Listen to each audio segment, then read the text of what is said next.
പ്രിയങ്ക ഗാന്ധി വയനാട്ടിലേക്ക് മത്സരിക്കാൻ വരണം ഉപതെരഞ്ഞെടുപ്പ്. നമുക്കറിയാം അവിടെ രാഹുൽ ഗാന്ധിയാണ് ജയിച്ചിരുന്നത്. രാഹുൽ ഗാന്ധി കഴിഞ്ഞ തവണ ജയിച്ചിരുന്നത് 4,31,000 വോട്ടിനാണ്. ഇത്തവണ രാഹുൽ ഗാന്ധി അവിടെ ജയിച്ചേക്കുന്നത് 3,64,000 വോട്ടിനാണ്. ഏതാണ്ട് ഒരു 5% വോട്ടിൽ തന്നെ കുറവുണ്ടായിട്ട് രാഹുൽ ഗാന്ധിക്ക് കിട്ടിയത്. അപ്പോൾ അല്ലെങ്കിൽ തന്നെ റായ്ബറേലിയിൽ നിന്ന് വർദ്ധിച്ച ഭൂരിപക്ഷത്തോടുകൂടി രാഹുൽ ഗാന്ധി ജയിച്ചിരിക്കുന്നു. ഉത്തർപ്രദേശിൽ നിന്നാണ്. സ്വാഭാവികമായിട്ടും ഇവിടെ വയനാടെന്ന് പറയുന്നൊരു മണ്ഡലം ഉപേക്ഷിക്കുക മാത്രമാണ് മുമ്പിലുള്ള വഴി. അപ്പോൾ അത് ചെയ്തിരിക്കുന്നു. അതിൻ്റെ ഭാഗമായി ഇപ്പോൾ വയനാട് അവർക്കങ്ങനെ ഉപേക്ഷിക്കാൻ കഴിയില്ല എന്നുള്ള നിലക്ക് പ്രിയങ്ക ഗാന്ധി ഇങ്ങോട്ട് മത്സരിക്കാൻ എത്തുകയാണ്. പ്രിയങ്ക ഗാന്ധി മത്സരിക്കാൻ എത്തുമ്പോൾ സ്വാഭാവികമായിട്ടും കോൺഗ്രസ്സിന് ഗുണമുണ്ടാകും എന്നുള്ളത് നിങ്ങൾക്ക് എല്ലാവർക്കും അറിയാം. കാരണം മറ്റു ഉപതെരഞ്ഞെടുപ്പുകളിൽ, അതായത് ഇപ്പോൾ ചേലക്കരയിലും അതുപോലെ തന്നെ പാലക്കാടും ഒക്കെ നടക്കുന്ന ഉപതെരഞ്ഞെടുപ്പിലും ഒരുപക്ഷെ 2026 നിയമസഭാ തെരഞ്ഞെടുപ്പിൽ പോലും അത് തീർച്ചയായിട്ടും കോൺഗ്രസ്സിനൊരു ഉണർവും ഗുണമൊക്കെ ഉണ്ടാക്കുമെന്ന് നമുക്കറിയാം. പക്ഷേ ഇതിൻ്റെ തംബ്നെയിലിൽ പറഞ്ഞേക്കുന്നൊരു കാര്യം, ഈ പ്രിയങ്ക ഗാന്ധി വന്ന് CPM രക്ഷപ്പെടുത്തുമോ എന്നാണ് ചോദിച്ചിട്ടുള്ളത്. അപ്പോൾ ഇതിൽ രണ്ട് ഭാഗങ്ങൾ, ഞാനൊന്ന് കേരളത്തിലുണ്ടാക്കുന്ന ഇമ്പാക്റ്റും, രണ്ടാമത്തേത് പ്രിയങ്ക ഗാന്ധിയും അതുപോലെ രാഹുൽ ഗാന്ധിയും ഒക്കെ ഓൾ ഇന്ത്യ ലെവലിൽ ചെയ്യേണ്ട കാര്യങ്ങളും കൂടി നമ്മൾ ഇതിനകത്ത് ചർച്ച ചെയ്യുന്നുണ്ട്. അതിൽ കേരളത്തിൽ അവരുണ്ടാക്കാൻ പോകുന്ന ഇമ്പാക്റ്റ് എന്താണെന്ന് ചോദിച്ചിട്ടുണ്ടെങ്കിൽ തീർച്ചയായിട്ടും കോൺഗ്രസ്സിനെ അത് ശക്തിപ്പെടുത്തും. കോൺഗ്രസ്സിനെ ശക്തിപ്പെടുത്തുമ്പോൾ സ്വാഭാവികമായിട്ട് എന്താ സംഭവിക്കുക? ഇപ്പോൾ നമുക്കറിയാം, ഇപ്പോൾ കഴിഞ്ഞ ലോക്സഭാ തെരഞ്ഞെടുപ്പിൽ ഏതാണ്ട് 11 സ്ഥലങ്ങളിൽ BJP മുന്നിലെത്തിയിട്ടുണ്ട്. അതിൽ മഹാഭൂരിപക്ഷവും CPM MLA-മാരുള്ള മണ്ഡലങ്ങളിലാണ് അവർ മുമ്പിലേക്ക് എത്തിക്കുന്നത്. അതേപോലെ തന്നെ 8ഓളം മണ്ഡലങ്ങളിൽ അവർ രണ്ടാമതെത്തിയിട്ടുണ്ട്. കൂടാതെ 30,000-ത്തിലധികം സീറ്റ് മേടിച്ചിട്ടുള്ള നിരവധി മണ്ഡലങ്ങൾ, നിയമസഭാ മണ്ഡലങ്ങൾ കൂടി ഈ ലോക്സഭാ തെരഞ്ഞെടുപ്പിൻ്റെ ഭാഗമായി കണക്കെടുത്താൽ നമുക്ക് കാണാം. അപ്പോൾ ഇങ്ങനൊരു BJP നേട്ടമുണ്ടാക്കുമ്പോൾ സത്യത്തിൽ ഈ പ്രിയങ്ക ഗാന്ധി ഇങ്ങോട്ട് വന്ന് കോൺഗ്രസിനെ ശക്തിപ്പെടുത്തുന്നത് ഒരു തരത്തിൽ അത് CPM വലിയ ആശ്വാസമായിരിക്കും എന്നാണ് ഞാൻ വിചാരിക്കുന്നത്. കാരണം എന്താണെന്ന് വെച്ചാൽ ഈ CPM ഭരണവിരുദ്ധ വികാരത്തിൻ്റെ വോട്ടുകൾ അത് തീർച്ചയായിട്ടും നമുക്കറിയാം മലബാർ ഏരിയകളിലേക്കും എറണാകുളം പോലെയുള്ള മണ്ഡലങ്ങളിലേക്കുമൊക്കെ അത് പൂർണ്ണമായിട്ടും കോൺഗ്രസ്സിനാണ് ഒരു പരിധിവരെ കിട്ടിയതെങ്കിൽ, പൂർണ്ണമായും എന്ന് പറയാൻ കഴിയില്ല, ഒരു പരിധിവരെ മേജർ ഭാഗവും കോൺഗ്രസ്സിനാണ് കിട്ടിയത്. അതുകൊണ്ടാണ് കോൺഗ്രസ്സിന് കാസർഗോഡും അതുപോലെ തന്നെ വടകരയിലും ഈവൻ കോഴിക്കോടും മലപ്പുറവും പൊന്നാനിയും അടക്കമുള്ള മേഖലകളിലെല്ലാം തന്നെ UDF വലിയ തോതിലുള്ള ഭൂരിപക്ഷം കിട്ടിയത്.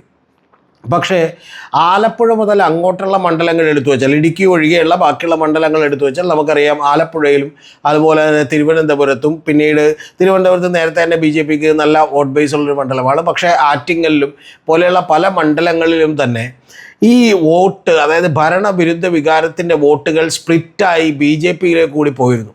പക്ഷേ ഇനി കേരളത്തിൽ അത് സംഭവിക്കാനുള്ള സാധ്യതകൾ കുറവാണ്. കാരണം പ്രിയങ്ക വന്ന് മത്സരിക്കുമ്പോൾ തീർച്ചയായിട്ടും BJPക്ക് വോട്ട് കിട്ടും, വോട്ട് കൂടും എന്നുള്ള കാര്യത്തിലൊന്നും സംശയമില്ല. പക്ഷേ എങ്കിൽ പോലും പലപ്പോഴും ചില മണ്ഡലങ്ങളിലെങ്കിലും BJPയുടെ ജയത്തെ തടഞ്ഞു നിർത്താൻ കഴിയുന്നൊരു ഫാക്ടറായി കൂടി പ്രിയങ്ക ഗാന്ധിക്ക് കഴിയും. അങ്ങനെ കഴിഞ്ഞാൽ സ്വാഭാവികമായിട്ടും CPM പറയാൻ കഴിയുന്നൊരു കാര്യം, അടുത്ത നിയമസഭാ തെരഞ്ഞെടുപ്പിൽ ഞങ്ങൾ തോറ്റിട്ടുള്ളത് കോൺഗ്രസിനോടാണ് എന്നെങ്കിലും പറയാൻ പറ്റും. അല്ലെങ്കിൽ സ്വാഭാവികമായും ഈ കഴിഞ്ഞ പാലക്കാട് വരുന്ന ഉപതെരഞ്ഞെടുപ്പിൽ പോലും CPM വലിയ ഭയാശങ്കകളിലായിരുന്നു.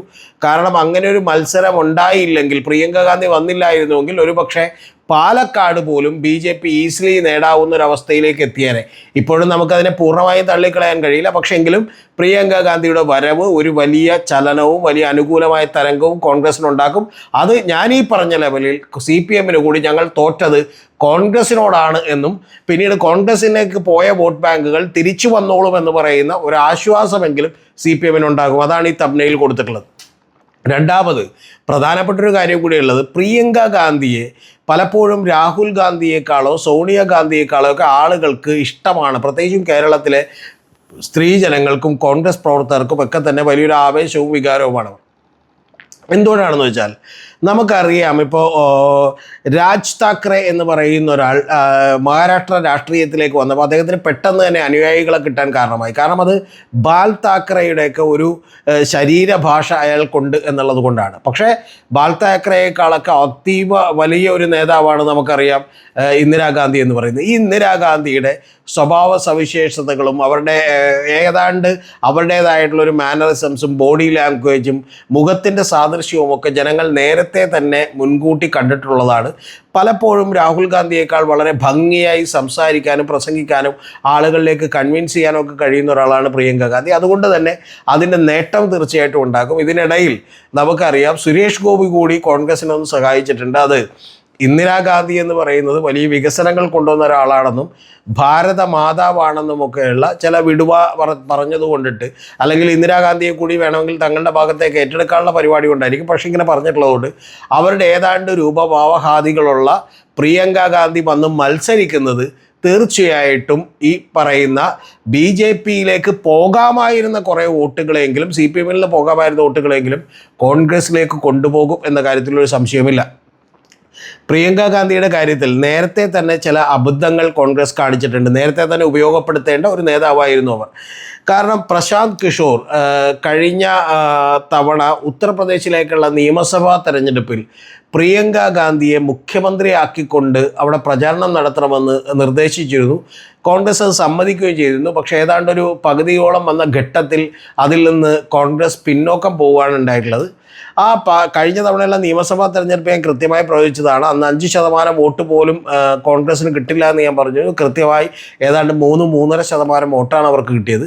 ഇത്തവണ ലോക്സഭയിലേക്ക് ഉത്തർപ്രദേശിൽ അവർക്ക് കിട്ടിയിട്ടുള്ളത് 9.46% വോട്ടാണ്. എന്ന് പറഞ്ഞാൽ 10% വോട്ടിലേക്ക് പോലും എത്താൻ കഴിഞ്ഞിട്ടില്ല എന്ന് ചുരുക്കം. എന്ന് പറഞ്ഞാൽ വളരെ ലളിതമായി പറഞ്ഞാൽ അവിടെ ഏതാണ്ട് 5-10% താഴെ, മാക്സിമം വന്നാൽ 10% താഴെ വോട്ടുള്ള ഒരു പാർട്ടിയാണ് ഇപ്പോഴും കോൺഗ്രസ്. അവിടെ സംഘടനാ സംവിധാനം അതീവ ദുർബലമാണ് എന്ന് പറയാതെ വയ്യ. സത്യത്തിൽ ഈ നമ്മുടെ രാഹുൽ ഗാന്ധിയൊക്കെ ഇനി ചെയ്യേണ്ടിയിരുന്നൊരു കാര്യം, അടിയന്തരമായി ചെയ്യേണ്ടിയിരുന്നൊരു കാര്യം, റായ്ബറേലി സീറ്റ് നിലനിർത്തുമ്പോൾ തന്നെ അവിടെയുള്ള ഒരു സംഘടനയെ കെട്ടിപ്പടുക്കാൻ വേണ്ടി ശ്രമിക്കേണ്ടതാണ്. അത് നമ്മൾ അമിത്ഷായിൽ നിന്ന് കണ്ടിട്ടുണ്ട്.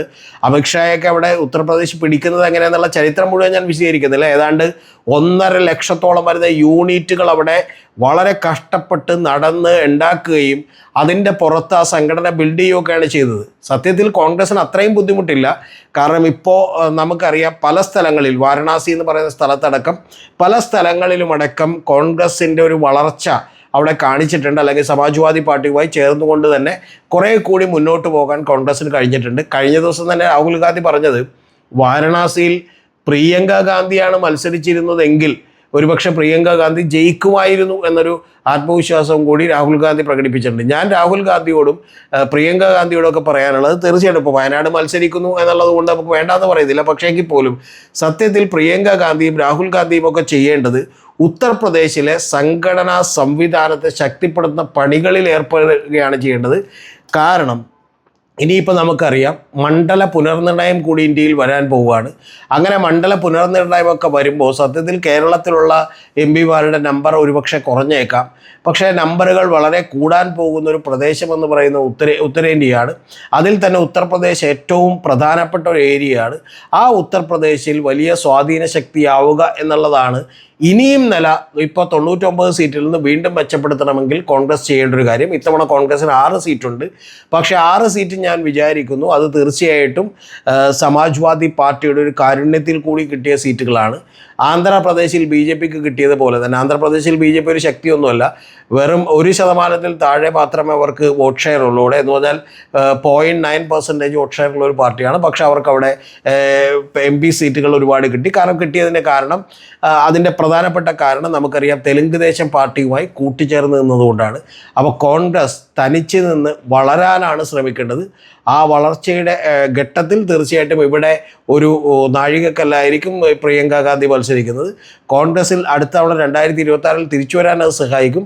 ഇത് ഏറ്റവും കൂടുതൽ സന്തോഷിപ്പിച്ചിട്ടുണ്ടാവുക KC വേണുഗോപാലിനെ കൂടി ആയിരിക്കുമെന്ന് ഞാൻ വിചാരിക്കുന്നു. കാരണം KC വേണുഗോപാൽ ഇനിയിപ്പോൾ വലിയ ഒരുപക്ഷെ BJP മന്ത്രിസഭയോ NDA മന്ത്രിസഭ വീഴാനുള്ള സാധ്യത വളരെ കുറവാണ്. അങ്ങനെ വീഴുകയും ഇന്ത്യ മുന്നണി അധികാരത്തിൽ വരികയും അങ്ങനെ വന്നാൽ അതിലെ പ്രബലമായിട്ടുള്ള മന്ത്രിസ്ഥാനങ്ങളിലൊന്നും ഒരുപക്ഷെ KC വേണുഗോപാലിന് കിട്ടുകയും ഒക്കെ ചെയ്താലോ ഒക്കെ. അല്ലെന്നുണ്ടെങ്കിൽ KC വേണുഗോപാൽ 2026 നിയമസഭാ തെരഞ്ഞെടുപ്പിൽ കേരളത്തിലേക്ക് തിരിച്ചു വരാനാണ് വഴി. അങ്ങനെ തിരിച്ചു വന്നാൽ ഉറപ്പായിട്ടും പ്രിയങ്കയുടെ ഒരു ഇമേജും പ്രിയങ്കയുടെ ഒരു സാന്നിധ്യവും തന്നെ കോൺഗ്രസിന് വലിയ ഗുണമുണ്ടാക്കും. കോൺഗ്രസിനോടാണ് തോറ്റത് എന്ന് പറയാനുള്ളൊരു കാര്യം, ഒരു ആശ്വാസം CPM-നും കിട്ടും. അതാണ് പ്രിയങ്ക ഗാന്ധി കേരളത്തിൽ ഉണ്ടാക്കാൻ പോകുന്ന ഒരു എഫക്റ്റ്.